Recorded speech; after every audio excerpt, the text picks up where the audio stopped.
Launchable is something I'm very passionate about for a number of reasons, which I'm going to go into. And yeah, I hope to sort of educate you on this and help you understand a bit more about how my brain works, why I've developed this, the method to the madness. So perhaps some of you watching won't know what Launchable is, so a breakdown of that right now. Firstly, well, I like to look at it as I see Launchable, interestingly, as two different things, and also it's got its own third weird property. I think it now, if I have to define what it is, it's an ad script structure, a long form ad script structure, particularly because I'm a part of obviously, and majority of people watching this will be a part of this community too, an online business community for, I suppose, amateurs, people that are starting online businesses and getting into digital marketing, excuse me, itchy nose, getting into digital marketing as an amateur.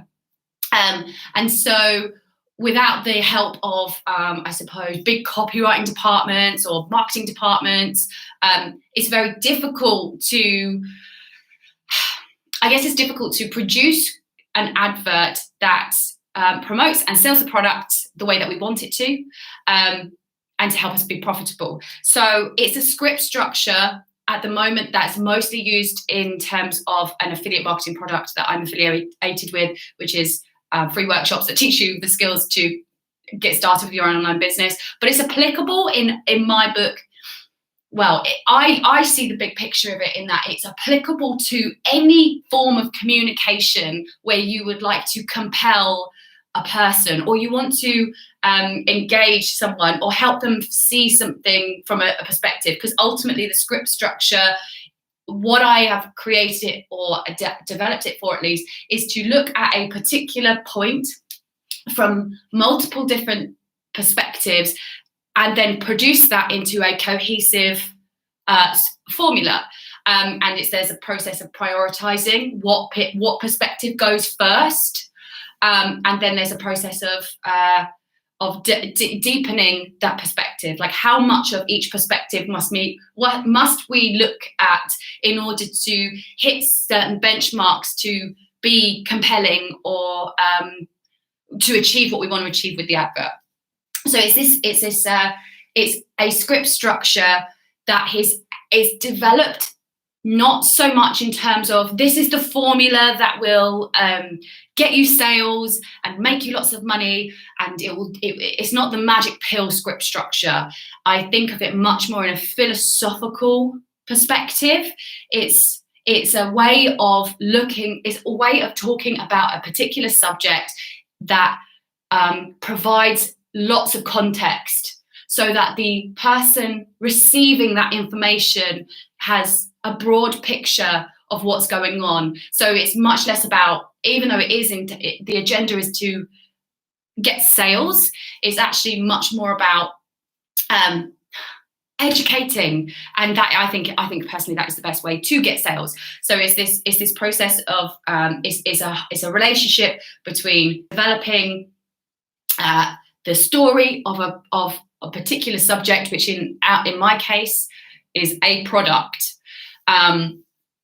But yeah, and it's also a structure which most people follow just to sort of get their script out to make sales. But I do think as well, it's really important to know the theory and the philosophy behind it, because I don't think as a two-dimensional structure that you just follow to create an advert with, I don't think that's enough to help you develop a strong enough advert.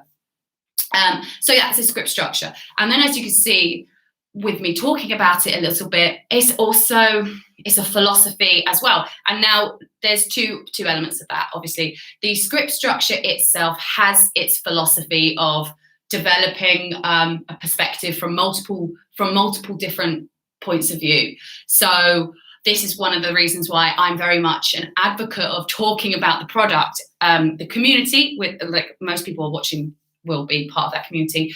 I find the adverts that they create majority of the time are extremely fluffy, are extremely almost theatric in a way. They're just not, they don't hit the point of what of what the advert is for. It tends to be just a sort of story that's being developed and then sort of thrown out. And so there's there's really, really strong negative implications of that, because number one, it's not going to get the result that you want if you're not able to articulate the value of a particular subject well. And you are then paying to put that form out into the world, and your agenda is to make sales. So i.e. you're paying for an advert to be put in front of a lot of people, and so you are going to be fronting the bill to pay for that advert to be seen in front of people. And because it's not going to be hitting those the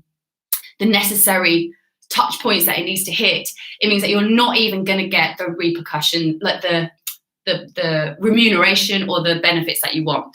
So I felt like in the particular industry, in the particular realm that I was in, and seeing the way that people were developing these adverts, there needed to be that structure. And I sort of lost my thread on that one. But that's where that philosophy comes from. Is trying to give the people within the community the best opportunity to get their point across.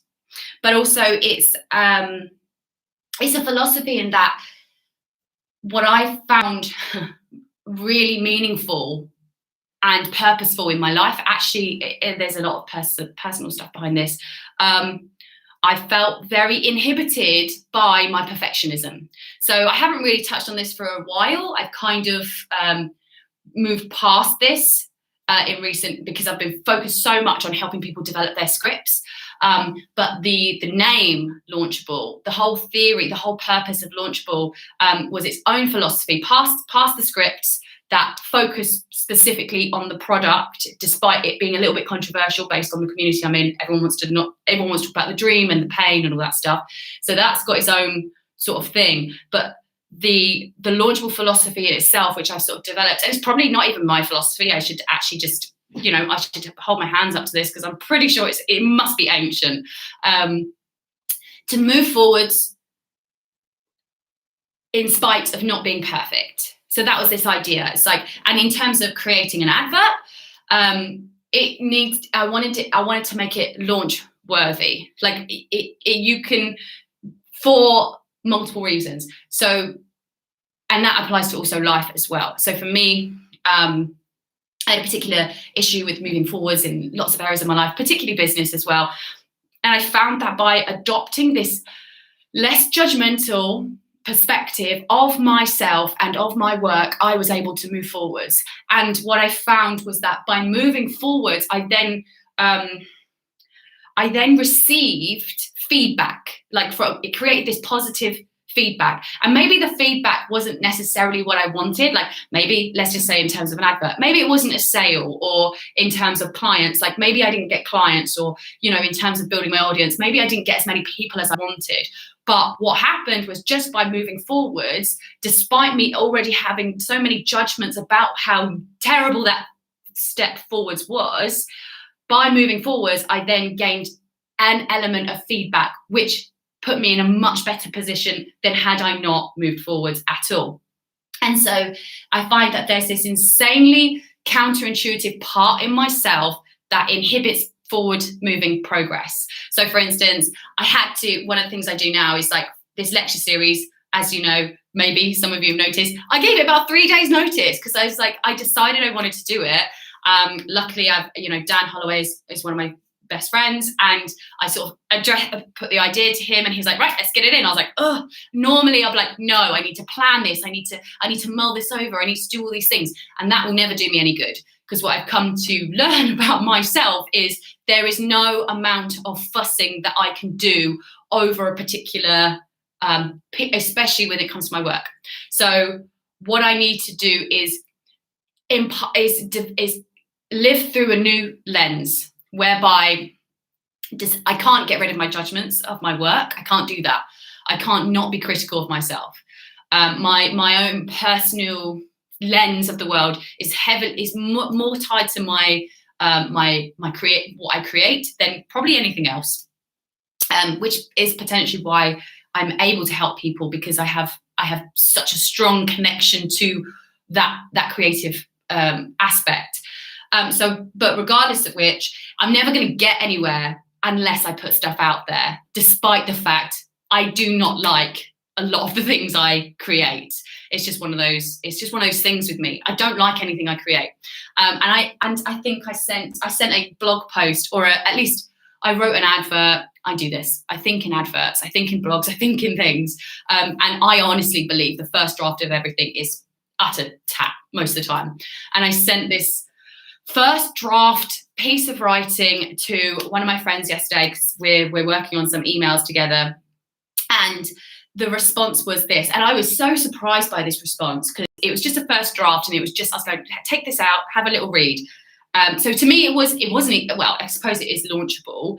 And so I'm thinking of myself, like, maybe I should just publish it. Like, maybe I should just put it out there, because I do so many of these. And my friend replied back to me saying, just made the time to read what you wrote on sacrifice. It was the topic around sacrifice. Incredible. You never cease to amaze me. And I was like, what? That piece of rubbish got that response? Like, and I don't think it was, I don't think it was a particularly amazing piece. Well, I don't think it was very good at all.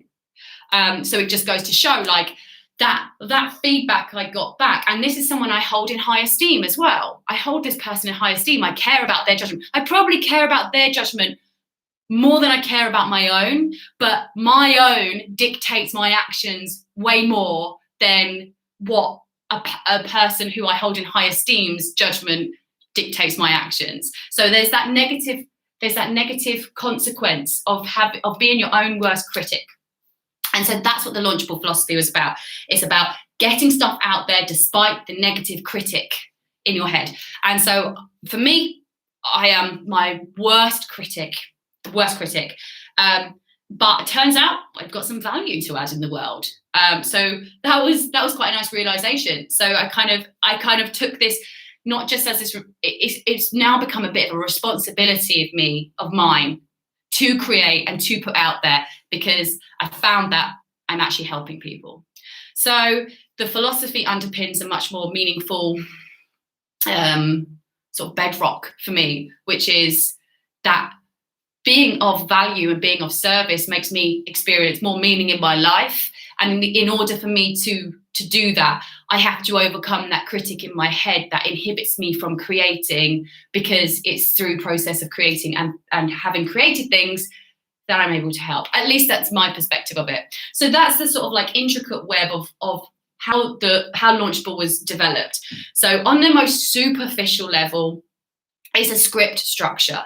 It's like XYZ equals sales. Now, I don't want to actually promote that, because it's so much more intricate than that, and I don't think that's true. But I think there's like this process where it's like I have to put out something that's very black and white, and that's what I hope to compensate with these lectures, is to say, like, yes, I've got this black and white structure in front of you, but it contradicts so many things that other people are saying that are right. It's got these weird things about it that doesn't make sense, and there must be so many. Like, I would combat this structure, because it's like, how can you structure things? So I have to deal with that conflict, that I'm putting out this structure and it's not all encompassing. It's not gonna help you achieve the writing success that you want. But I hope to fill in the blanks to help you understand the philosophy of it. And I do believe if you understand the philosophy of it and the reason that it's the way it is, you can then adapt your scripts more to the philosophy, but then have the benefit of this sort of structured breakdown as well. So it's this real, right now I feel like I've put out a lot of form, right? And I really believe in these energies, everything is subjective or objective, or feminine versus masculine, form or energy. So I've got a lot out there that is all form, this structure, this process, these steps, but it's just so life and creation is made up of so much more than that. So that's the sort of breakdown of what it is. I haven't even got into the actual compartments yet.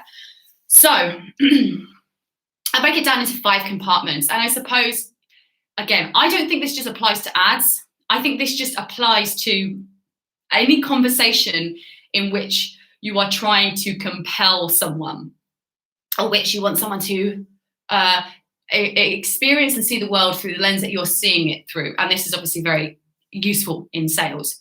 So the first part for me, I think, and this just to sort of share as well a bit of I guess background. I haven't read anything on copywriting. Well, I have a little bit, but I've never found it useful for me.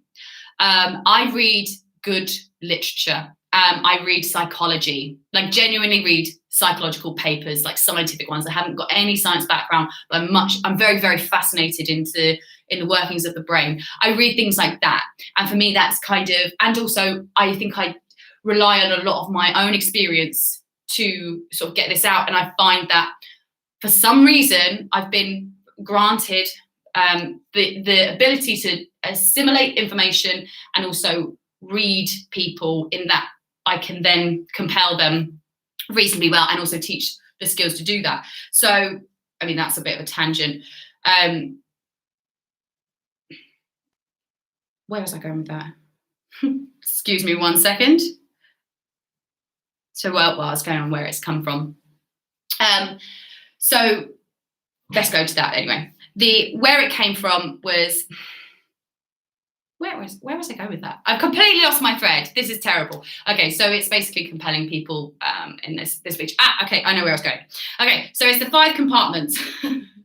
Sorry about that. I have a little plan, but we'll see how well I stick to it. So, introduction, which is kind of the hook. Okay, and this is another thing that's interesting about me. I don't place a huge amount of emphasis on hooks, not because I don't believe they're valuable in an advert, but because it doesn't fit with my my theory. Basically, I believe a hook is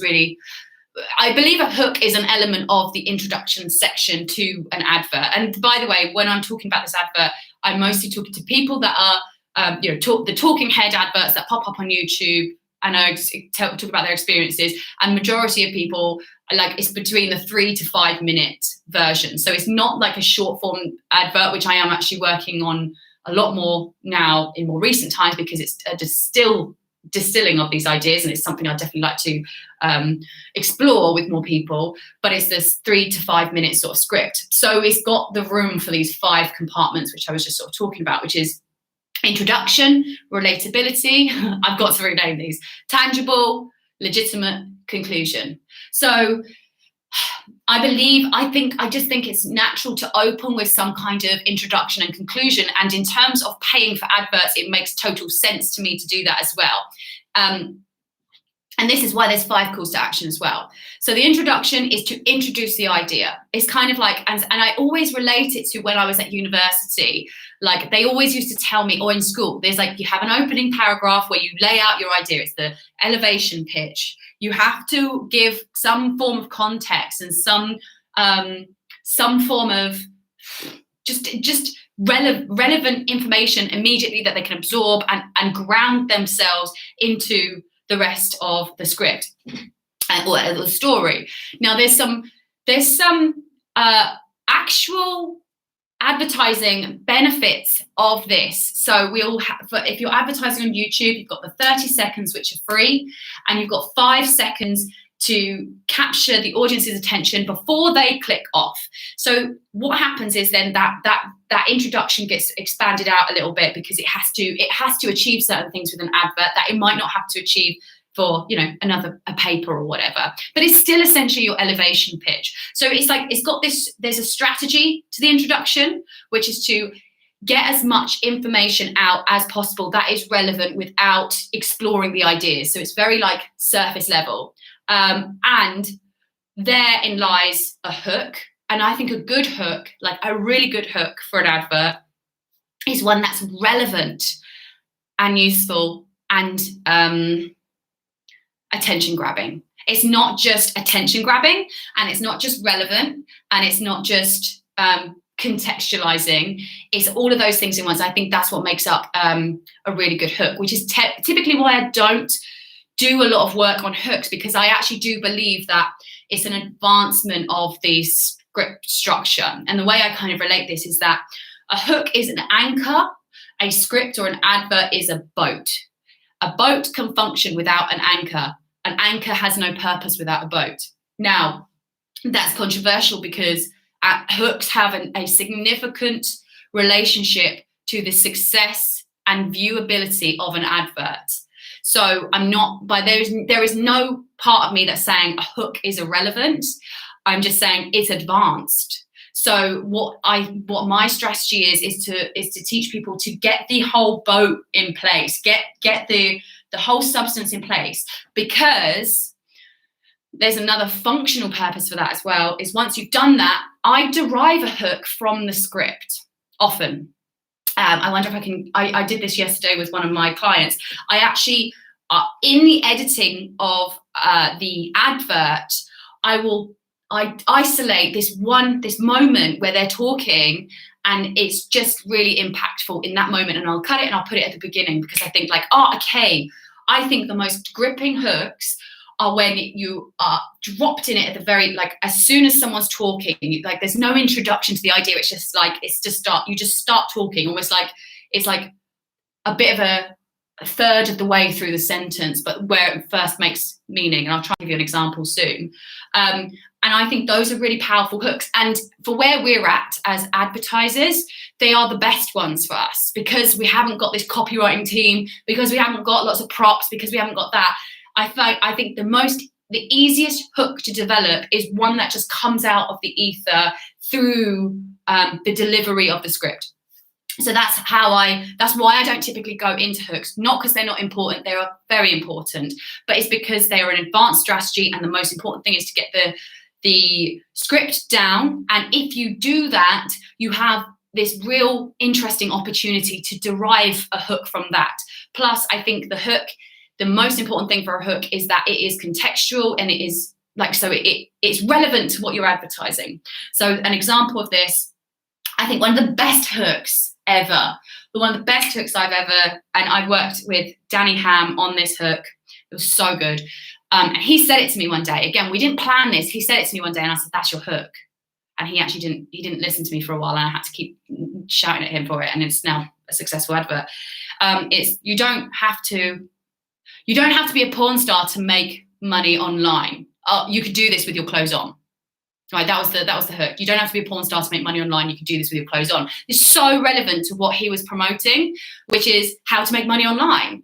So, and he took this idea, which is, so porn stars, apart from, whatever other images they evoke, it's a controversial symbol that not many people say on adverts, that then relates to earning money online. So these two ideas, it was creative and useful and relevant. It introduced, so that would be the introduction element. It's almost taken care of. So if that was going to be the intro, it'd be like, you don't have to be a porn star to make money online. You can do this with your clothes on. If you click the link below this video, you can access a free workshop series that will show you how you can make money online. And that for me that's an intro. So that's how quick it is. And what it does is that would be in those first 5 seconds where someone clicks off. So it will grip their attention, and if they're interested, they'll stay watching because they like you. And then you've got those 30 seconds to sort of introduce them and relate to them and start to draw them into the story. But again, we then have to qualify. So I'll go into that in the second bit. So there's a drawback with this intro, relatability, tangibility, whatever it is, legitimate and conclusion thing, in that I find, and I'm guilty of this in myself, sometimes I lose focus on why I'm creating a particular section for what reason.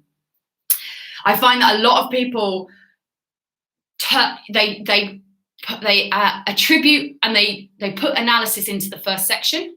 So into the intro section, which should be 5 seconds long, they begin to analyze, which is the job for the second section. Analysis comes second.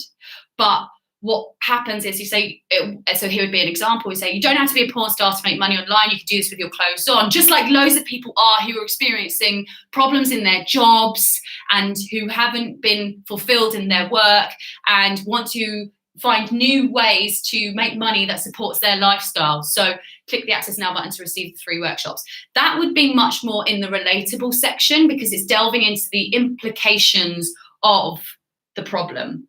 But what I find that and to be honest, you can just squish them together anyway. But what I find is that people are doing the introduction and they're making it broad so that it could just be the relatable section, as well as a relatable section, which draws out, it makes the advert longer and repetitive.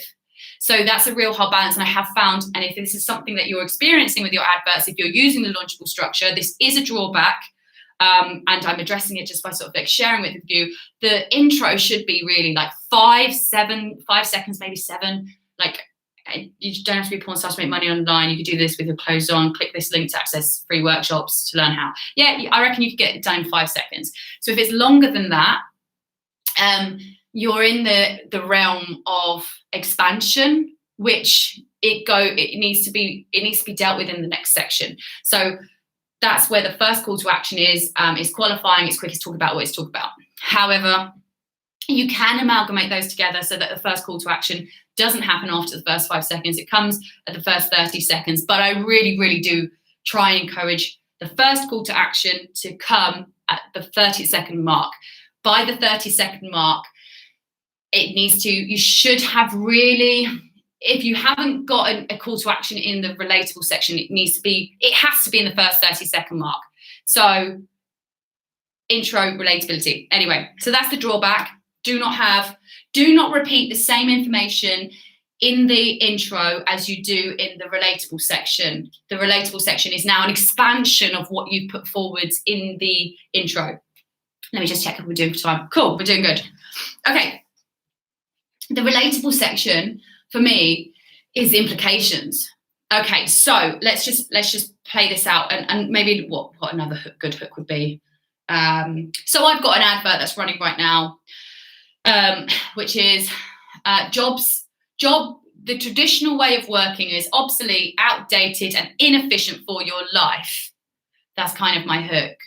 And I actually I did this off the cuff, so I didn't actually necessarily implement my structure as well as I teach it, because when you're sort of free flow, it's anti-structure in a way. So, and I mostly deliver, there's the irony of it, I mostly deliver my ads off the top of my head. So I typically define my own structure in that, which I encourage, but also I also have it very well ingrained in me that I know where I'm going, so that I don't ever go off on crazy tangents. I always draw it back to a close. So what I'd say is, my intro explores this idea for what I'm promoting, which is the skills to learn how to build an online business or how to earn an income online. And I'm setting up the proposition that jobs are outdated and inefficient for your life. So now what I have to do is I've got to take that idea and I have to expand on it. And that's what the relatable section is. Now I'm talking about what's the implication of having a job that's inefficient for your life. So it's much more, there's the analysis, there's the implications, there's the exploration of this idea, right? And so how I kind of also see this is this balance between structure and form at play at all times.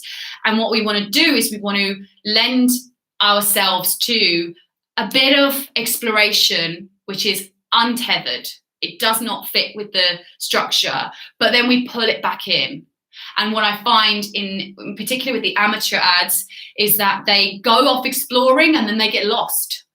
I don't know if anyone else can resonate with that, when we like talk about the pain and the message and the problem and what the implications are. We go on this free flowing thing of ideas, but then we lose grounding. Where are we going with that? But I think that is an essential part of promotion and communication. I think rigid structures, especially, like, you can tell the difference between a teleprompter and someone communicating, and we connect more with someone who's communicating free flowing than we do with someone with a teleprompter, but they have the danger of losing us. So that's why, just to give clarity as well, that's why I have these 5 calls to action.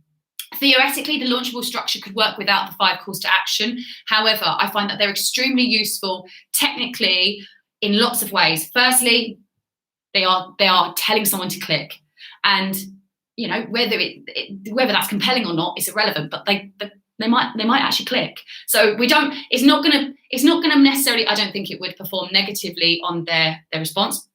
But most importantly, it creates these pillars of which you stick them in the ground, and then you can kind of go exploring within the realms of these pillars. But you have to reach, by within 5 minutes, you've got to go through all these touch points, which means that it's kind of bridled creative exploration within these sort of pillars. So that's what I encourage. I actually encourage you to go off on a tangent, but you have to close that loop, and you have to make it a relevant tangent for the idea you open in the intro or in the hook section, whatever you want to call it. So with the relatable section, you're exploring the implications that this idea expressed in the hook creates in the life of that person. You're exploring the negative aspects of that, and then you're exploring what the alternative life would be, not the solution. This is something that's really important as well. It's not like you have a job, and so again, I'll go back to the idea if I'm promoting this education that teaches you how to make money online. You've got a job that's outdated for what is possible in this day and age, which is, it's and I actually use the word exploitative and inefficient for your lifestyle. So you've got this job. So what are the implications of that? Well, because you are working in this particular way, and this is me in the relatable section, you're not able to have a life of exploration whilst we're on the topic of it. You can't have a life of exploration. You can't have freedom of choice. You can't do the things that you would be able to do if that job wasn't there, which is totally related to your time. And you can't get rid of that job because you need the money to pay for your bills, to give you time in the evenings at least to go explore. So that's your life right there summed up, and those are the negative consequences of this idea that I've opened up at the beginning. Now the alternative, which would, this crazy utopian idea that you can earn money more efficiently, that isn't necessarily tethered to your time in the same way, then that would mean that you could have this kind of existence where you get to be the captain of your ship, right? You get to dictate what goes where. And just to sort of share as well, I've now created a metaphor for this life. There's a metaphor there, and this is why I don't necessarily do hooks too much, because I believe that the value comes out of the substance that we create in the script structure. But I've got this image of someone at a helm controlling their life. They're dictating where their ship goes. Whereas previous to that, in a job, they are watching someone else steer their own ship. So if I was to develop this into a bit more of a creative advert, I'd potentially have characters on a boat. So that's how I would sort of develop that, and that's how I believe metaphors and creativity come out. You don't sit and plot what it is, because that's for me is very stifling. So there's that. So then you've got the negative implications of the idea you've opened up. Jobs are inefficient and exploitative. The second thing, which is like, this is the alternative you can have, these are the positive implications of that. Then you've got your next pillar. What can they do if they resonate with these two things? Well, you can watch these workshops, which will get you started to learn the skills to build an online business. That would be that place for that. And the reason, again, if you're paying attention, these pillars act almost, they aren't forced in. They are the natural close to a point that I've opened. I'm not saying just sprinkle calls to action like, rice at a wedding. It's like, this is a strategic placement that closes the idea, and it stops me from going off on a new tangent and a new script. It's very contained in this particular way. So then you've got that. And then what happens is when they get there, like naturally, and this is where the third section comes into play, tangible section, which is very important. I have to really, like, I can't get over how significant this is, and how so many people don't think it is. It's so important. Here's an example of how and why this is so important. If I say to you, right, I've got something for you, it's going to make you so productive, more productive than you can imagine, and it's going to like make your family connections even stronger. Your bonds between the people you love are going to be strengthened, and you're also going to never be bored. You're always going to be entertained and fulfilled, and it's £2,500. What is it? Oh, no, don't worry. You don't need to know what it is. I'm just going to tell you more about how great it's going to be for your life. Okay, you're gonna feel really cool. Actually, it's going to make you feel significant and interesting to other people. You're going to feel like high status and interesting, and I don't know. It's gonna, yeah. Well, basically, I'm selling a MacBook Air or a MacBook Pro, whatever it is. And I'm talking about the pains and the message behind it, and those values are actually true. It is connecting. It is going to entertain you. It is a status symbol. It's all of those things, but it's still a laptop, and that is why you see adverts by Mac or Apple where there's a laptop on its axis, like, you know, you see the phone, you see the elements of it, because it's just not good enough to talk about the value of it. Branding does a huge amount. I'm not going to deny that, but we're not even at the stage of branding yet. And this is just direct sales. So that's where the tangible section comes in. You propose this, like, you know, and even sooner than that, because you kind of want to know straight away that you're watching, if you're being sold into it, like, say, tech, physical machinery, you kind of want to know soon in the advert, because it disqualifies you if that's not your thing. But everyone wants to feel more connected to their loved ones. So you really have to tether that idea of that physical thing in really quickly. But I think I want to use the word rubric, but I'm not actually sure if that's the right word. What people say in the community that I'm a part of is just like, don't talk about the thing, don't talk about the product, no one wants to know the features, no one wants to know that. Just talk about the pain. Just talk about the pain. Okay, well, what is it? What is it? That's the thing. So for me, this tangible section is so important and so undervalued. And so I think if you are able to master this section, you give yourself a significant amount of edge in the world of amateur advertising. Because the first part that we're taught and are told is important is the messaging side of things, which it is, but you need to tell them what it is. And then it means that there's just so much less work that you need to do on the other end, because they're just educated.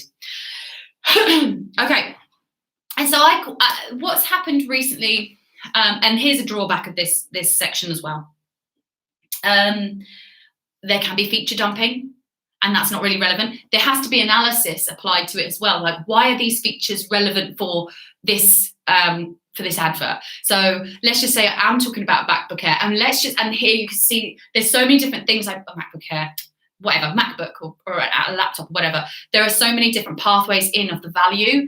If it's connecting you to your loved ones more, then I've got to say, oh, well, the reason it can do that is because it's got Wi-Fi. And then obviously this is pretty outdated because everyone has this, but let's just say, you know, for the sake of the matter, the feature on a MacBook that enables you to be connected with your loved ones is webcam. It is Wi-Fi. It is a processing speed that enables video calls.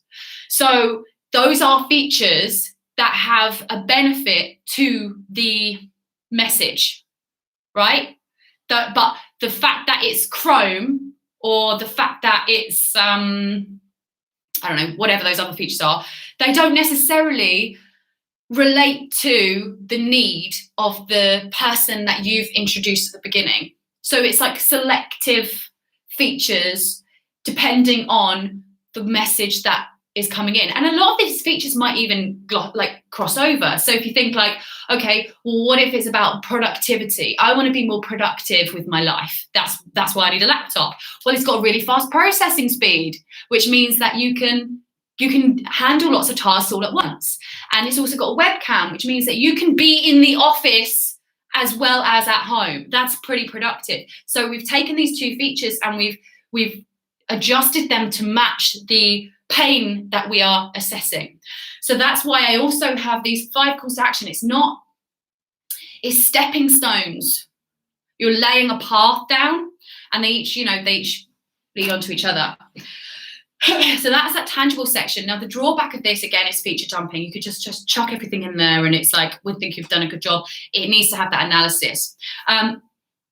Another drawback is that I really like these 3 points. I kind of tend to have this whenever, and this happens not necessarily by my design, but it just happens. It just sort of, this is how it comes out. I can look at a script in its form, like in terms of the amount of the size of the paragraph and the amount of words in a paragraph and the amount of paragraphs, and I can know whether it's balanced and readable. It might not be great substance, or it might be a bit fluffy, but I can say whether it's a well-paced advert.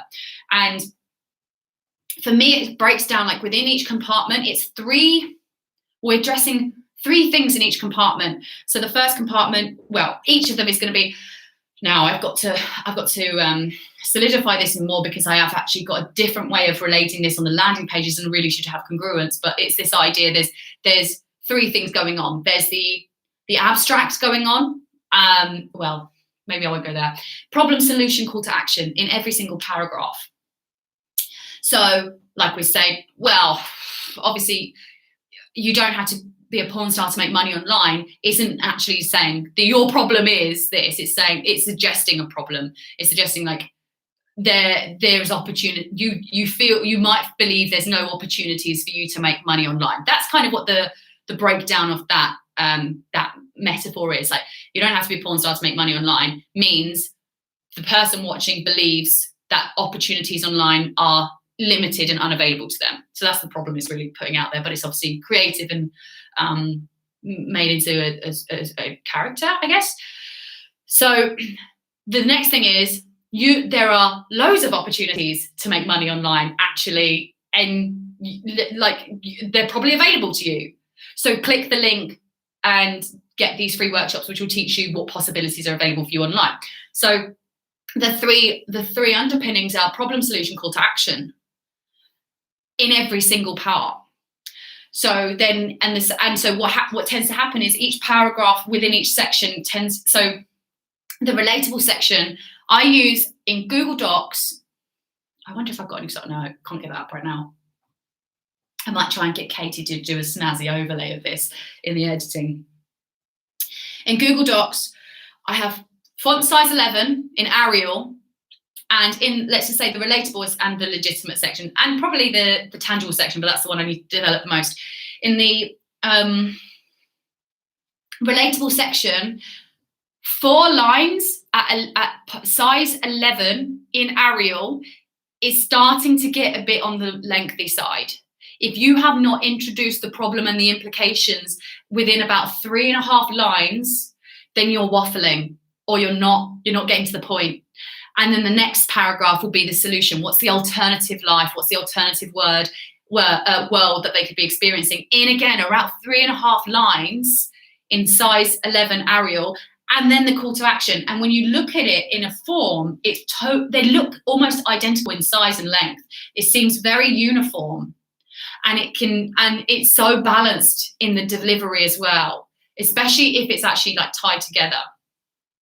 Now, what I get with the tangible section is that because the particular area of my specialism, and I suppose where I've garnered the most amount of attention, not all the attention, but most amount of attention, is with helping people promote workshops. And there are 3 workshops. So what's kind of happened, which made more sense, but in the execution of it, I'm not necessarily a fan, is that you use each of those 3 paragraphs, a problem, solution, call to action, and I will take responsibility for this. I may have let this go there.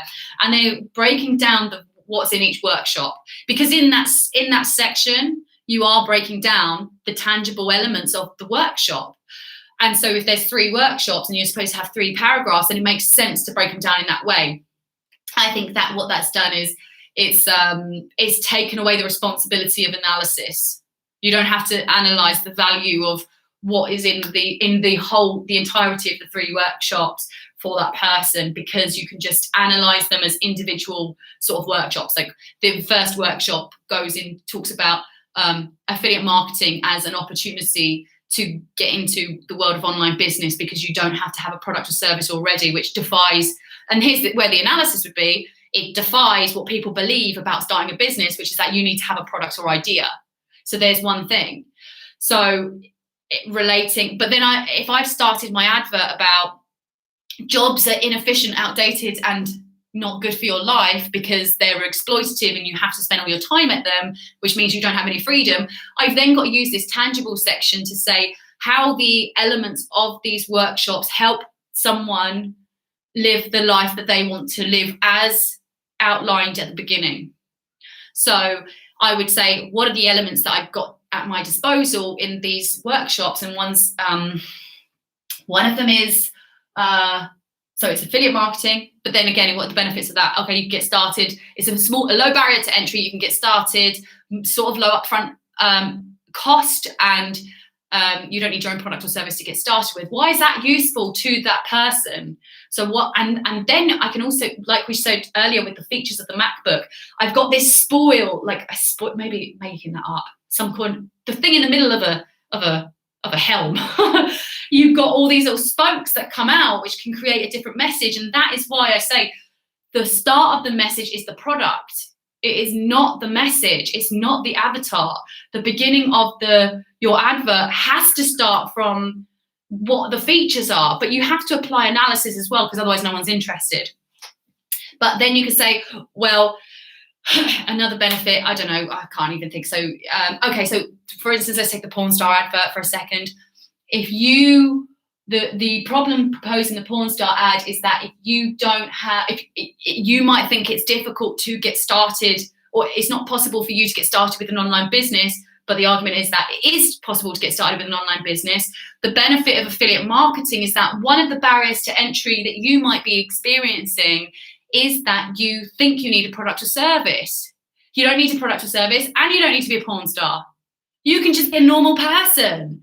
And so that's how that kind of develops and manifests in that section. But if I'm saying, okay, your job is exploitative and it's inhibiting you from doing what you want, affiliate marketing is great because you don't need to spend all your time developing a product. You can just get right in very quickly and then sort of like be detached from it, which means you get to focus on the rest of your life. So I'm taking a feature and I'm relating it to the persons who I've introduced at the beginning, their life. And so the 3 paragraphs, breaking down like first workshop, second workshop, third workshop, I think it's great as a beginning part because it encourages you to actually become educated on what it is you're promoting. And the biggest drawback we've got within the amateur advertising space is that we are not focusing on the product enough, annoyingly, and it counters everything that everyone's saying out there. And so that if you are just going to break down 3 workshops, that's a great place to start. But you're better off finding the features of the entire product and relating them to the person's pain. Now, another way to look at this, if you're someone who is promoting digital training, digital education, because there's 2 realms of that. There's the realm of the content. So what is being said within this workshop? What is being talked about in this workshop if it's a lead magnet of any kind, whether it's video or whatever it is that they're downloading, and you're promoting that lead magnet, which is something I also say, don't promote the long-term thing, you promote the lead magnet and the benefits that you get immediately from that. What is the content of that? So the speaker on the workshops, for instance, talks about affiliate marketing and the low barrier to entry, blah, blah, blah. But if you detach yourself from the content and from the message, there's also 3 workshops, which are 45 minutes long. You can watch them in your own time. They're, you know, and you can start if you break these up, they're high resolution, they're bright, they're spoken in English. These elements these features might not be relevant to your audience, but explore the actual object and the edges of the workshops or whatever the digital project. You have to create edges of the digital product, even though it's kind of in the ether. That's what you're charged with, to create parameters. And I think in terms of what we talk about, like form versus creativity, I suppose, or abstract form versus subjective, it's a great way of looking at it, because you've got the beginning part, which is very much subjective, it's very much personal, it's very much based on what that person is experiencing, but then you go very much into the form. So you're tackling both sides of the spectrum by doing it like this. And so, but then tying it all together with analysis. Excuse me. Gosh. Where am I at? Okay, wow. Okay, that was fast. Okay, so this is probably not gonna have time for Q&A. Let's do the legitimate and the conclusion. Okay, I don't think I need to go into too much depth about these next sections anyway, because I think they're fairly, they're more. If you know the relevance of the beginning 3 sections, then you can sort of apply it.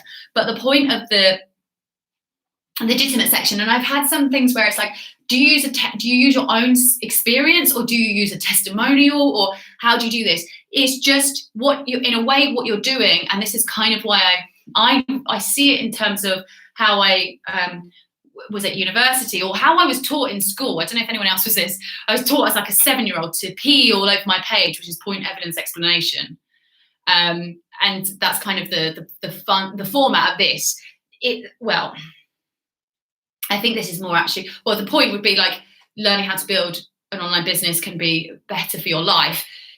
Here's the evidence, maybe the workshops will whatever, and then a demonstration of, so it's then proof, you've set up a point, you've set up an argument, and that's kind of being explored in the first 2 sections with the theory versus the object, which is the message, versus the tangible, the relatable versus the tangible, and then you're giving evidence to back up what you're saying. So it's just evidence of the point that you've made, both sides of that argument, and your proposed solution to their problem is real. And it will break down in the same thing: problem, solution, call to action. It can break down in those 3 compartments.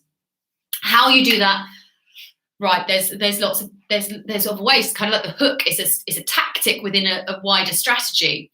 So within the legitimate section, you want to, like, whether you use someone else's story, whether you use your own story, it depends on where you start off your script with and what that story says.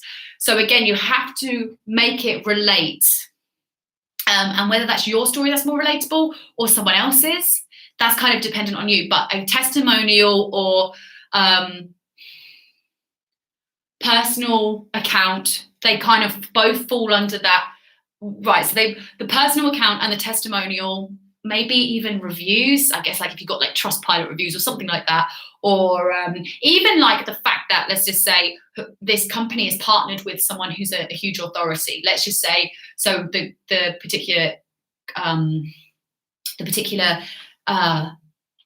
community that I'm part of, most people watching this are a part of, the education platform that we are members of is also a partner of LinkedIn Learning, and that in itself is quite an authority. So there's something that makes the point that this which you're not actually selling this platform, but the workshops as a lead magnet to this platform.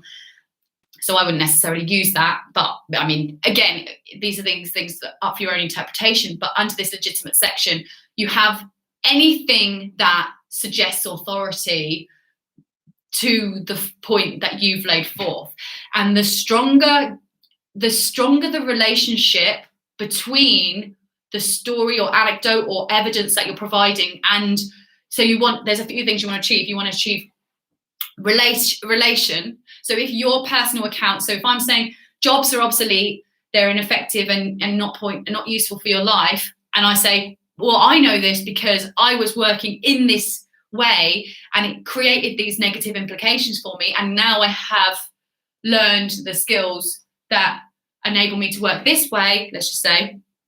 I can say from personal experience that this is true. This is my personal experience. But at the end of the day, does anyone care?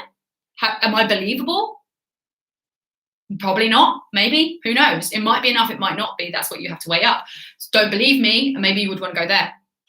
And don't believe me. Well, this is an image of my bank statement for this last year, and this is also my flight tickets because I spent a month in Cuba. So there's the actual documentation to show, like, I've earned money in my spare time, and this is what I've done in my spare time.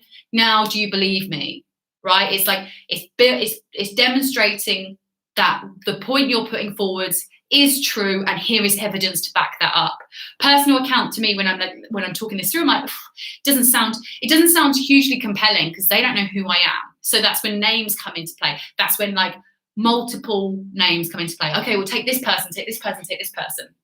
Again, you're charged with, like, who are they? Does this person watching your ad, how are they going to, they need to, the most important thing here is that they believe the account, the evidence is true. That's it. So you've got to make a point that this is true based on this evidence, and you've got to make this evidence believable. You can do that with testimonials. You could do that with authority figures. You could do that with personal accounts. You can do that with screenshots. Evidence is evidence. And again, call to action. Don't go off on too many tangents. Always relate it back to the point that you're saying. It's always coming back to this. This whole thread leads back to the beginning. And the next section, again, so here's another drawback as well. With the, like I said earlier, with the introduction and the relatable section, there is this, like, danger of this amalgamation happening, or, like, where they're made the same. So some people might go off too detailed on the introduction section and then repeat that detail in the relatability section. So those two, that needs to be sort of like, if it's either got to be, if that happens, they need to be infused into one, or it needs to be clearly different. The second section has to be explorative. And the conclusion, for me, it doesn't do anything to add to the story. So the real advert happens within the three compartments in the middle: relatable, tangible, legitimate. The intro is all about attention and disqualifying and just putting forwards the case, but the bulk of it happens in the middle. And the conclusion, so you could technically do away with the introduction and the conclusion, and it might move it faster. I recommend, honestly, including it in, because that you can always cut. It's harder to add information once it's there, but you can always cut.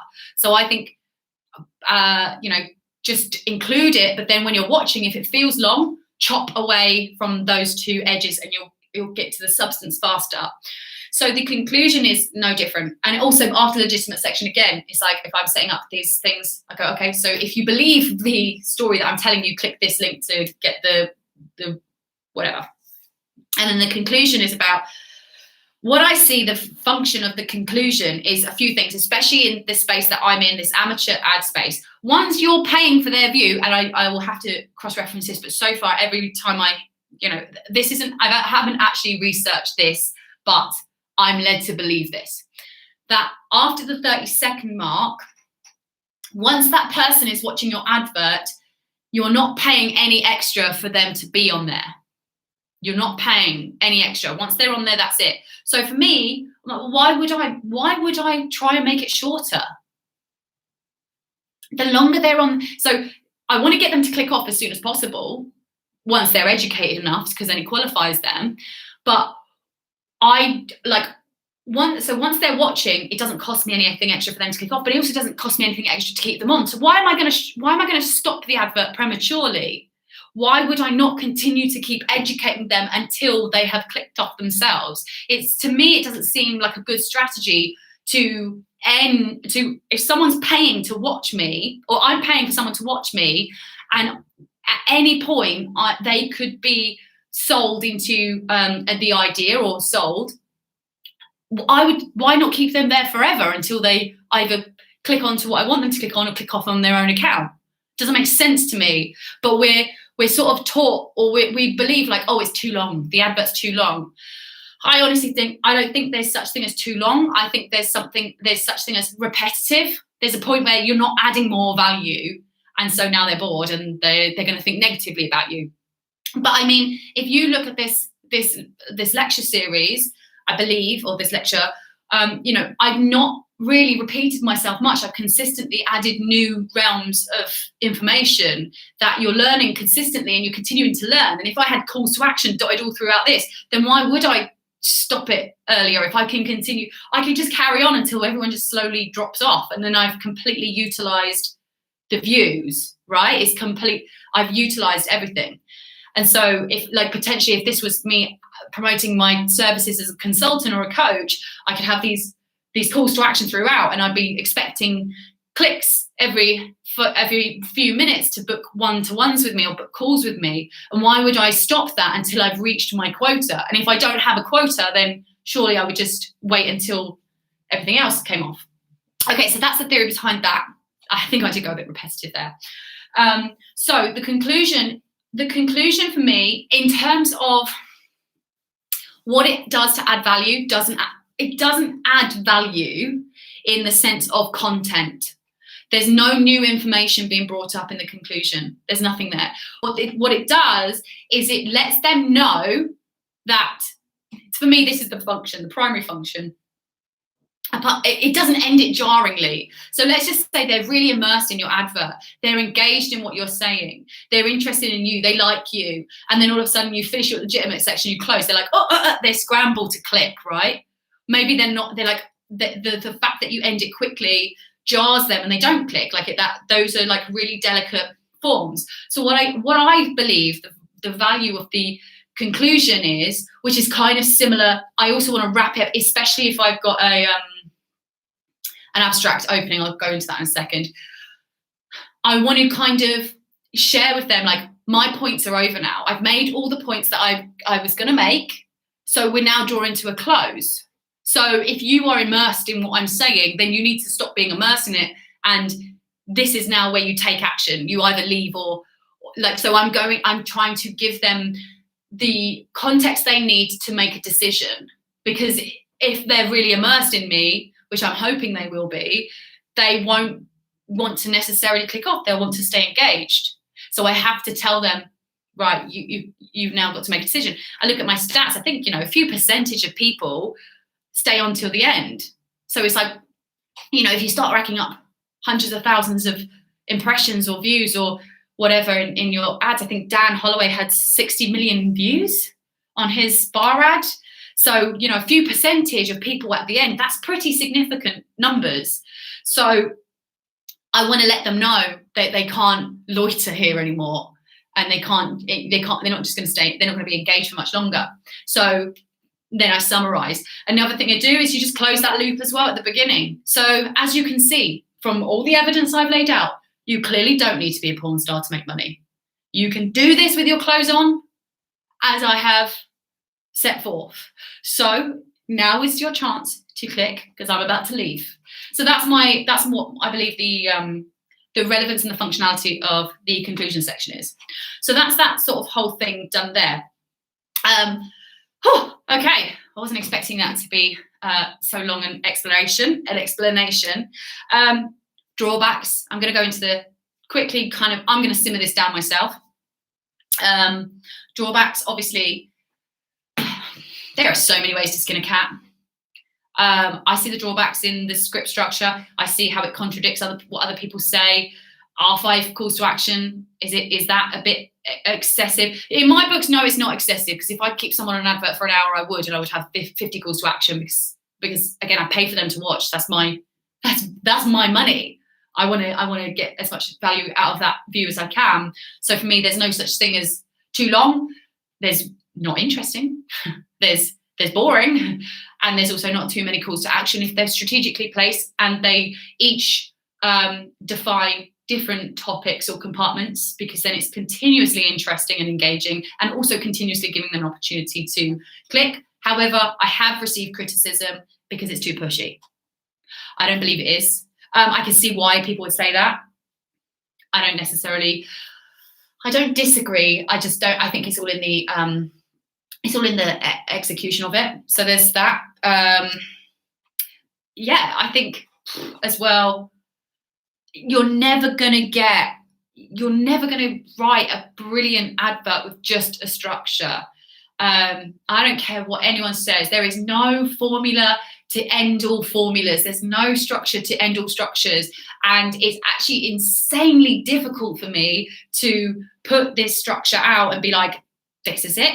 Because I don't think it is. I just think it's kind of helpful in terms of like formulating your ideas and getting them all out. And it combats the fluffiness that tends to be rife within the talking head adverts, amateur advert sort of community. So I see so many drawbacks. I'm hoping to combat them with these lectures. And yeah, it's nothing special, basically. But what I do think is different about it is the approach.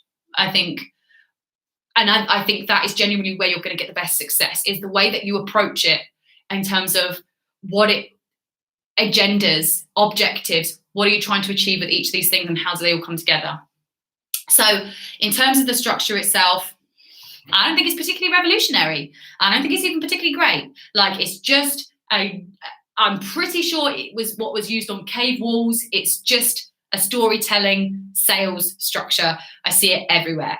The only thing I think that is different that I don't see other people doing is discussing how it all works together, and I think that's the thing. Plus, with the this idea of getting good stuff out and just so I've gone on this is quite ironic. I've gone on this rampage and this tirade and analysis for the last hour, and now I'm going to say don't worry about it. Be launchable, get it down and get it out, because then you get feedback. Because that's also like one of the most important things I find is that I embody these principles so that you know that you're going to create a diverse and well-rounded argument, but just get it out into the world. That is the most important thing, because you'll get feedback, and do that in a strategic way that's not going to completely destroy your budget. Because if it is just like not the best advert, you don't want to be chucking all of your life savings into it. That's the sort of bulk of the lecture in terms of that. I did want to talk about the big vision and the results that I've been seeing, but I think I'm going to draw it to a close here, and maybe clickbait, I'll address these things in next week's lecture, because I was expecting this to go a lot faster. Does anyone have any questions? Who is on the call? I wonder if I've got any comments actually. Might not answer these.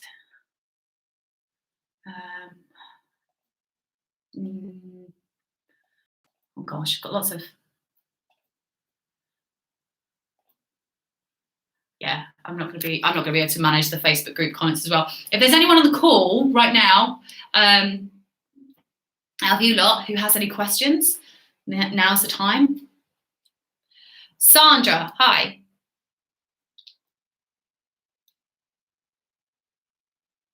Oh wait, I forgot. You're still on mute. Right, okay, go now. Yeah. Is it okay to add how do you call this objective?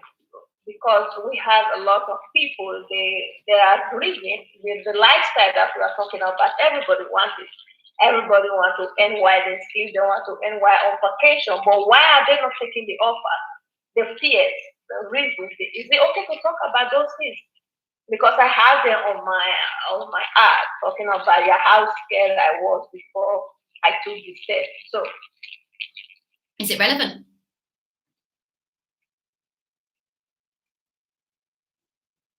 That's all you have to ask yourself. Is it relevant? Yeah, to me, I think so. But I did not hear it from you. I think because some people also say they are white bringing things like that up. You set people off. But to me, I don't think so. I don't think it's, again, one of the things I guess I really want to speak about is strategy as well. Strategizing for your personal circumstances, and strategize for, like, for instance, I couldn't even begin to answer that unless I know your whole messaging strategy, unless I know, like, talking about fears So I have this one analogy as well. I'm going to be honest, I cannot answer that because it's a tactic. It's like the hook or the, what points you address. It's so much more fluid than that.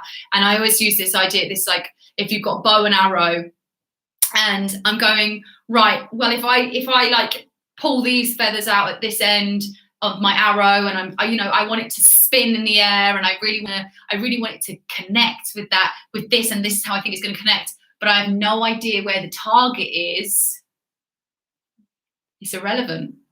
It doesn't matter what tactics I've got. So what you're saying is addressing fears. Like, can I address fears in an advert? Of course you can. But at what end? Like, why would, like, in some cases it's going to be qualifying or disqualifying, it's going to be off-putting or maybe engaging. Lots of people don't like lots of stuff I say, but I have to think, what's my end goal? Does it matter that these people resonate and these people don't? So you need to establish where that particular thing comes into play with your message and if it's relevant. And I cannot answer that on this call. I can only say to just, some people are going to like it, some people aren't, but is that the people aren't going to like it? Is that going to have a negative impact on the result you want to achieve? That's the best I can do, unfortunately, which is, I know, so annoying. I get it. Thank you. You're welcome. Any other questions? Is that Tim? I have one. Hey, don't know if you can see me too. Yeah, you're saying before, like, making sure you keep going if you keep adding value.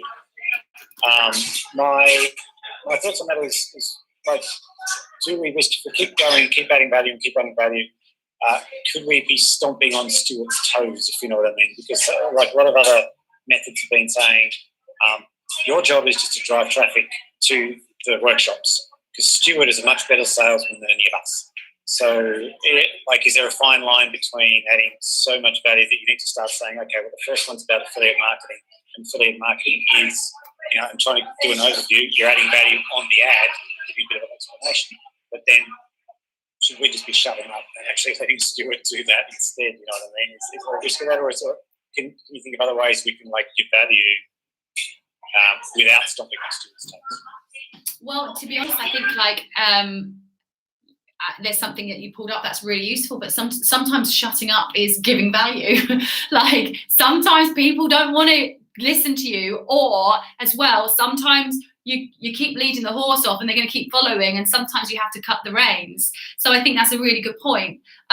So in relation to Tim's question, if you're promoting a lead magnet where someone is teaching and qualifying and doing a lot of work, if you're an affiliate marketer especially, the idea of the workshops is that they sell there. And so the job of the affiliate to promote the workshops is actually very small, although significant in terms of follow-up sales. But so the idea of the workshops should mean that the advertising part is simple and easy.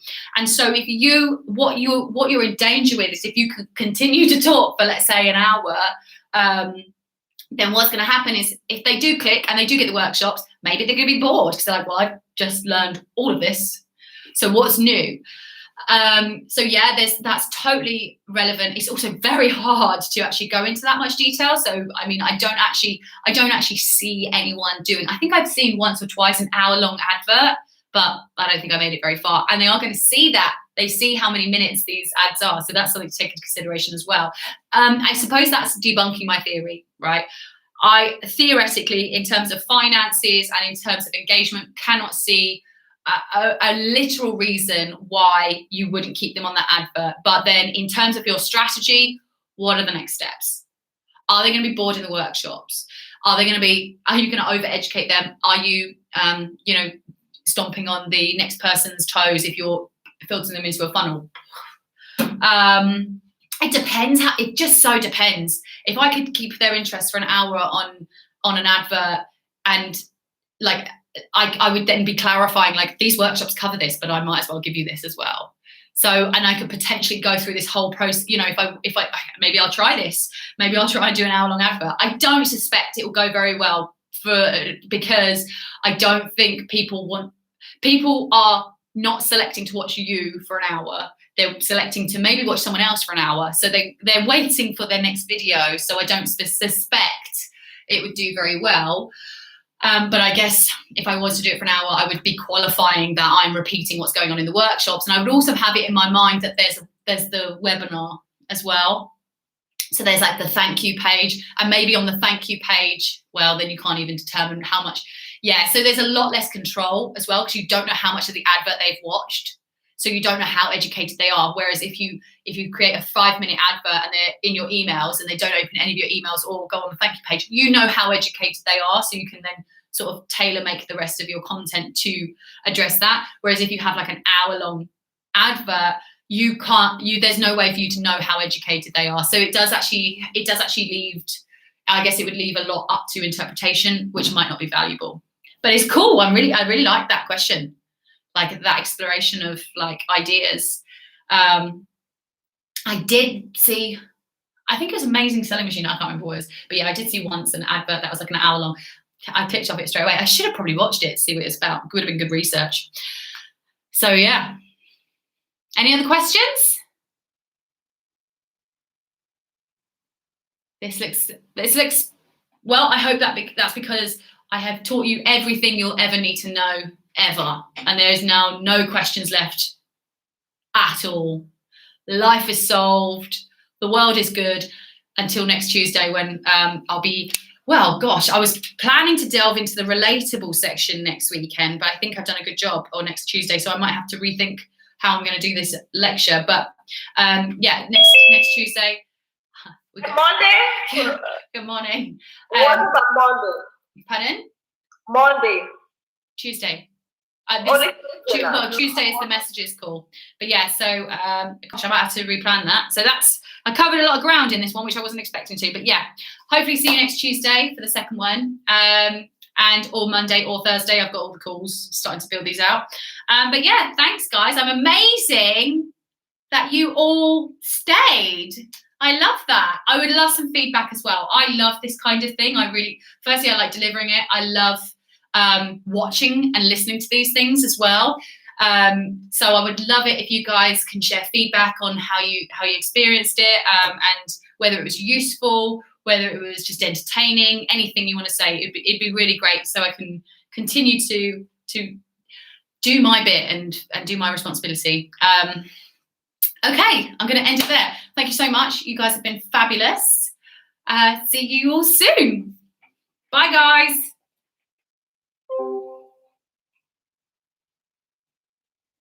Bye, Carol.